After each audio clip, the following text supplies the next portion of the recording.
Okay, the New York Guardians lost on Sunday 29-9.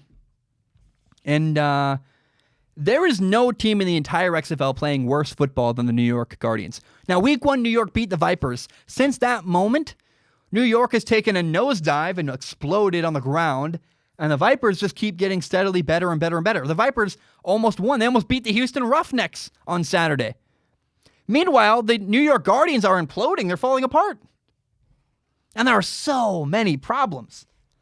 I want to take you through a play. There was a play, it was 3rd and 4, and this play completely illustrates 2 points I want to make. Number one, the awful pass protection. There are so many moments where the quarterbacks, no matter who's playing for the New York Guardians, where quarterbacks don't have an opportunity to be successful because there are guys coming free in their face. If you catch the ball and there's already a guy sacking you or hitting you or in your face, you have no chance. You're screwed. And that's what happens all the time in New York. And number two, you have bad play calls. So it was 3rd and 4, which means you only need 4 yards. You got to get 4 yards. And New York left 7 guys into block, and St. Louis brought a 5-man rush. What that means is you have 7 guys to block 5. 7 people blocking 5 people. The offense had the numbers advantage. New York had the advantage. And yet still somehow, not 1, 2 people came free after Matt McGloin, the quarterback. 2 people immediately were in Matt McGloin's face when you had 2 extra bodies to block their 5 guys. You had 7 people to block their 5, and Matt McGloin still had 2 people in his face on the snap. And here's the bigger sin. It's 3rd and 4. For some reason, please, explain to me, the Guardians had 3 receivers, all of them running vertically. All of them deep downfield, not even looking for the ball quickly, which means that Matt McGloin didn't have an outlet, because Matt McGloin, in theory, at least could have said, hey, I'm going to catch the ball, guy in my face, let me throw it underneath. There was nobody underneath. It's 3rd and 4. Why in the world is everybody running vertically?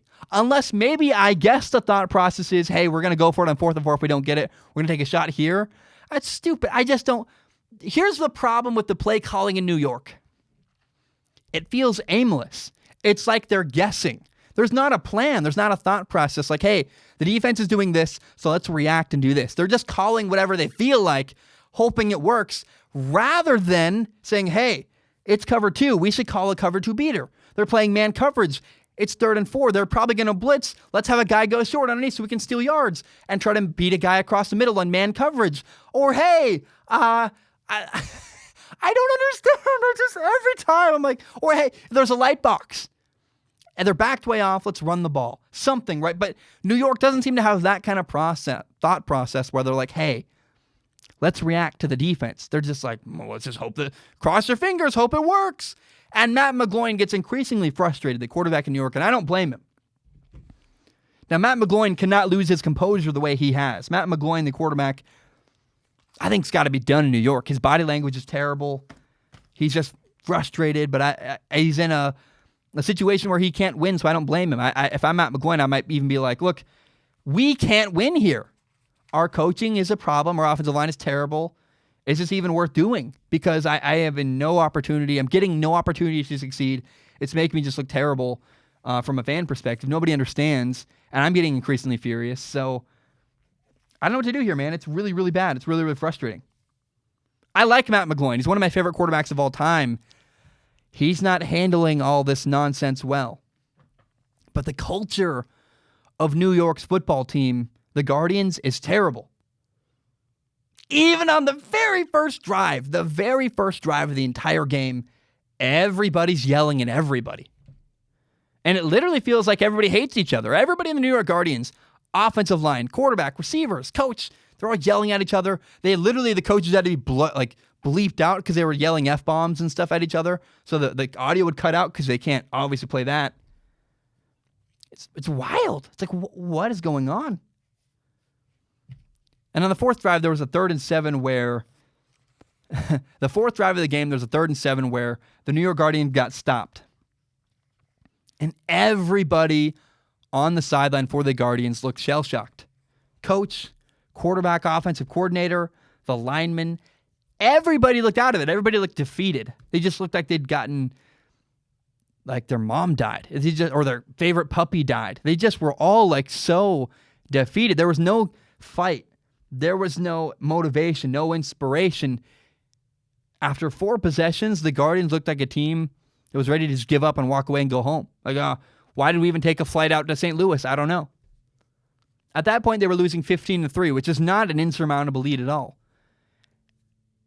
On 3rd and 7, they threw for like 2 yards, so it's 4th and 5. They go to punt. Punt gets blocked. Ball game. Ball game over. By halftime, the game was 23-3.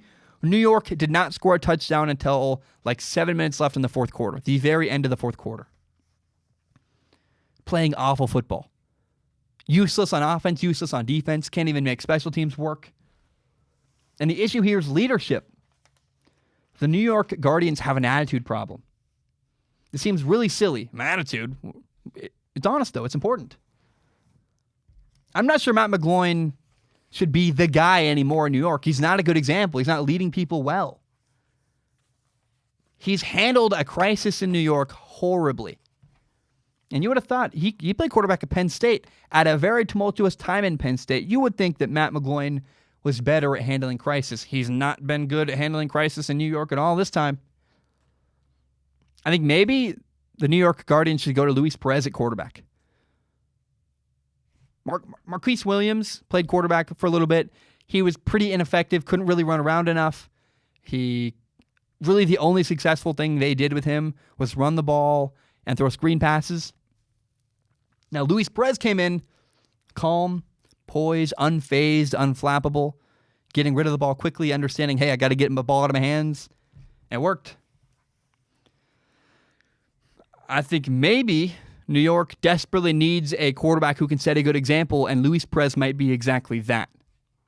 But I'm telling you, New York is an undisciplined mess of a football team. The defense keeps getting called for penalties, which extended drives over and over. 3rd down, 4th down, a punt they ran into the kicker on 4th and 2, giving St. Louis a first down over and over and over again. New York shot themselves in the foot, extended drives on defense, giving St. Louis more and more first downs. They have no offensive identity. They're just calling plays, hoping they work, rather than strategically reacting to the defense. I mean, there was a 2nd and goal situation where they called a running play from the 2-yard line 3 plays in a row, rather than just running the ball into the end zone.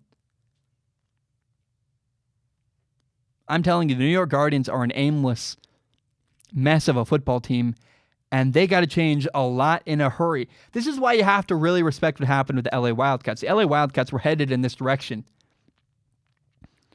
And Winston Moss, the head coach of LA, said, nope, Anthony Johnson, captain, you're done. Chad Knauf, you started week 1. You weren't our starter long term, but you were causing problems. You were yelling at people. We could have kept you. You're gone. They traded people. They got rid of people. LA said, we are going to cut the cancer out. If you're not in on my system, I'm Winston Moss. I'm the head coach. If you're not in with what I believe, you're not playing on this team. Winston Moss was willing to do it. New York was not, and it's really, really hurting them.